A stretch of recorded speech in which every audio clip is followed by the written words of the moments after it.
तुमचा पार्टनर हा महाअवलिया आहे. विवस्त्र अवस्थेत किरण शांत झोपली होती. खोलीत मंद प्रकाश पसरला होता, तो नाईट लॅम्पचा. किरणच्या मूळच्या गोऱ्यापान सतेज लखलखीत कांतीवर नाईट लॅम्पचा तांबडा प्रकाश सांडला होता. चौकातल्या निऑनच्या प्रकाशात आपल्या अंगावरच्या कपड्यांचे रंग जसे बदलतात, जास्त खुलतात, तशी किरणची कांती आणखीन बहरली होती. मेनका, रंभा, उर्वशी यांचं स्वर्गीय लावण्य आता इथं अवतरलं होतं. तिचे मोकळे सुटलेले केस उशीभर पसरलेले होते. पापण्यांचे लांब केस, मिटलेली जीवनी, तृप्त भाव, गोरापान गळा, कानाच्या स्वच्छ पाळ्या आणि पायाच्या टाचेपर्यंत नितळ, अंगावर कुठंही लव नसलेली ती घडवलेली मूर्ती. आणि मी, माझ्या पायावर, मांड्यांवर दाट केस. विधात्याने घाईगडबडीत मास प्रोडक्शनमध्ये ग्रँड रिडक्शन करता वस्तू ओरबाडून काढाव्यात तसा मी. ह्या गंधर्व कन्येने माझ्यासाठी पागल का व्हावं? आता ती शांत झोपली आहे. वेताच्या छडीसारखं कुठेही लवणारं तिचं शरीर तृप्त झालं आहे. अंगावर पडलेला प्रकाश लाईट लॅम्पचा की तृप्तीचा? तिच्या उघड्या शरीराची तिला फिकीर नाही. मी सुरक्षित आहे असं ती आता मिटलेली डोळ्यांनी सांगते. काही वेळापूर्वीची गोष्ट. ह्या पोरीने मला कितीतरी वेळ दिवा लावू दिला नाही. माझ्या विनवण्या, अर्जना फक्त नकार येत होता.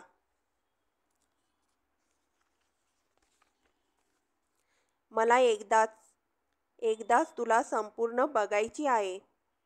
ती कानात पुटपुटत होती. नको ना श्री, प्लीज नको. काय होतं? प्लीज नको ना किरण, प्लीज. ती होठांवर होठ दाबून बोलू देत नव्हती. तिचे होठ दूर होताच मी पुन्हा म्हणत होतो, सांग ना काय होतं? पहिल्याच रात्री सगळं संपवायचं का? म्हणजे काय? उद्यासाठी काही ठेवा ना. किती थांबलोय माहीत आहे ना. तुझ्याबरोबर मी नव्हते का? म्हणूनच आता कोणताही पडदा नकोय, अंधाराचाही. घाई पण नको. All right. वेडा आहेस. आहे हे सगळं तुझंच आहे.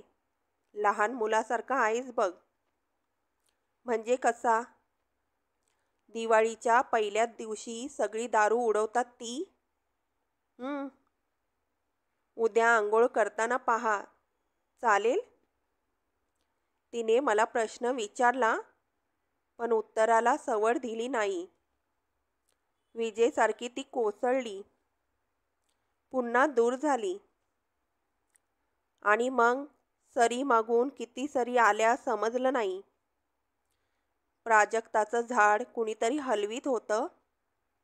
सडा पडत होता चारही बाजूंना. आणि मग अशाच एका आवेगाच्या अनावर क्षणी ती उठली. तिने आपण होऊन दिवा लावला. माझ्यासमोर उभी राहत ती म्हणाली, माझा राजा, घे, पहा, मला लुटून ने. मला ते सौंदर्य सहन होईना. क्षणभर अंधेरीच आली. मला द्वैत पेले ना. तिचं तेज सहन करायचा एकच उपाय राहिला, आपण त्याचा एक भाग होणं. मी हात उंचावले. तिने झेप घेतली. पराकोटीचं सुख म्हणतात ते इतकं संजीवी असावं. हातात आलं म्हणता म्हणता निसटतं. फुलपाखरू सुटलं, पंखांचा रंग तळहातात राहिला. अनुभूती आठवणीत विलीन कधी झाली समजलं नाही. पावलांच्या खुणा मागे न ठेवता पक्षी आकाशात जसा झेपावतो तसा तो क्षण आला आणि गेला. पाण्यावरचा तरंग पृष्ठभागावर थांबवता येईल. आकाशात विरलेला नाद पुन्हा मागे आणता येईल. पण तो क्षण पकडता येईल का? मागे राहिले दोन देह. त्यातला एक शांतीने तृप्तीने झोपलेला, तर दुसरा तसाच जागा राहिलेला, झाल्या सोहळ्याचा अर्थ शोधत पुन्हा हरवलेला. मी काय शोधतोय कळत नव्हतं. हार्मोनियम मधला वाजणारा सूर सापडू नये, त्यावेळी जशी वेड्यासारखी अवस्था होते तसा मी. धास्ती कशाची, कुठंतरी धास्तावलेलाही. तर जे शेवटचं सुख उपभोगायचं राहिलं होतं ते हे एवढ्यात उपभोगलं. आता सगळं संपलं याची धास्ती. पंचेंद्रियांच्या आनंदातला शेवटचा आनंद आज भेटला. ज्या सुखाची माणसं युगानुयुग वाट पाहतात, वेडीपिशी होतात, लाचार होतात, निर्लज्ज होतात, अमानुष होतात, रक्त सांडतात, राज्याच्या राज्य बेचिराग करतात, ते सुख एवढंच. आसक्ती आणि विरक्ती ह्या दोन अवस्थात, दोन शरीरांची झोंबाझोंबी, एवढीच या परमोच्च समजल्या गेलेल्या सुखाची व्याप्ती. किरणला जेव्हा प्रथम पाहिली तेव्हा तिच्याकडून माझी ही अपेक्षा होती का? खोलवर विचार केल्यावर वाटलं मुळीच नव्हती. हिच्याशी परिचय व्हावा, खूप गप्पा माराव्यात, हिला खूप हसवावी, ह्या पलीकडे कोणतीच भावना नव्हती. मग आता हे सगळं झालं ते काय झालं? कुणाची कोण? पण आता इथं चक्क अंगावर एकही कपडा न घेता पडलेली आहे. समज आल्यापासून हा ध्येय तिने किती जपला असेल, किती झाकला असेल, किती हपापलेल्या नजरा परतवल्या असतील, किती जणांचे स्पर्श चुकवले असतील, किती जणांच्या धक्क्यापासून सावरलं असेल. तीच किरण काही तासांच्या ओळखीवर संपूर्ण माझी होते. इथं अशी गाढ झोपते. ह्याच देहाबद्दल संत महात्मे मातीच असली मातीत मिळशी असं सारखं म्हणतात. त्या सगळ्यांना पकडून आणून सांगावंसं वाटलं, इतकी चांगली माती व्हायलाही भाग्य लागतं. ह्या मातीत केवढी शक्ती, केवढी जादू, केवढी वीज. पण हे एवढ्यात संपलं. या देहाचं मला आता काही कसं वाटत नाही. मी किरणच्या अंगावर संतपणे चादर टाकली. गॅलरीत आलो. आकाशाकडे पाहिलं. गार वारा अंगावर आला आणि एकाएकी वाटलं, एका स्त्रीच्या देहाशी मी कसले चाळे केले. देहाचं माध्यम हे जगण्याचं माध्यम आहे. किरणला काय वाटेल? माझ्या शारीरिक बेढब हालचालीची मला शरम वाटली. त्याच तिरमिरीत आत आलो. कागद पेन मिळवलं. लिहायला बसलो. पत्र चक्क पार्टनरला. रात्री 1 वाजता. ह्या त्याच क्रियेला तू कंटाळला कसा नाहीस? हा प्रश्न मला पार्टनरला विचारायचा होता. तुमचा पार्टनर महाअवलिया आहे. तुम्ही असे, तो तसा. तुमचं कसं काय जमलं? एकमेकात हेच मोठं नवल आहे. काय झालं? पत्र आलंय. ताबडतोब दे, मी वाटच पाहतोय. किरण फणकाराने म्हणाली. पत्र कसलं?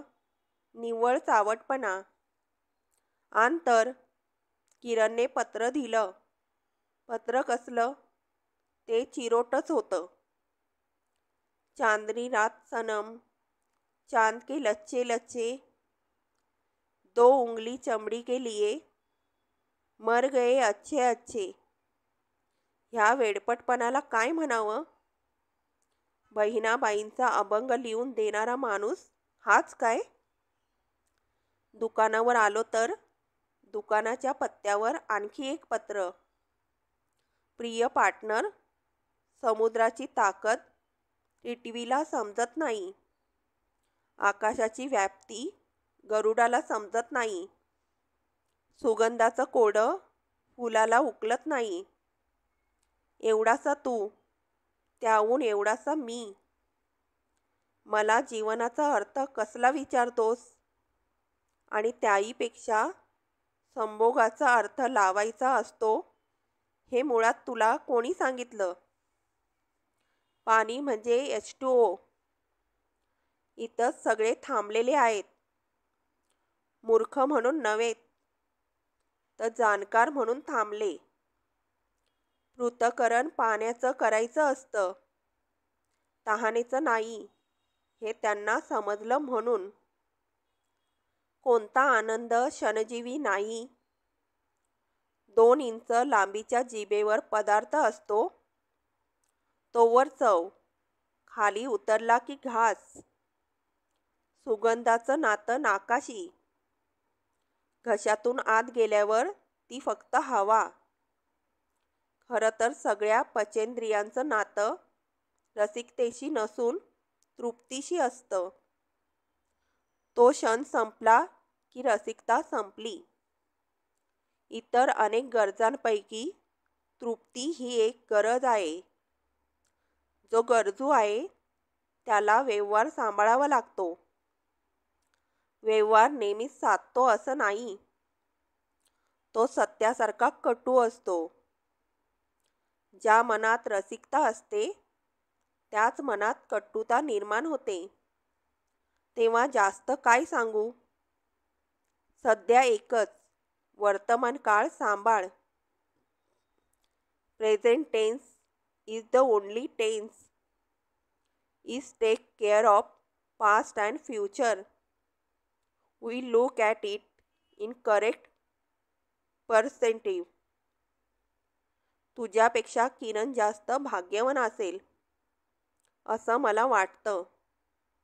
तू जागा राहिलास याचा अर्थ नंतर ती गाढ झोपलेली असणार.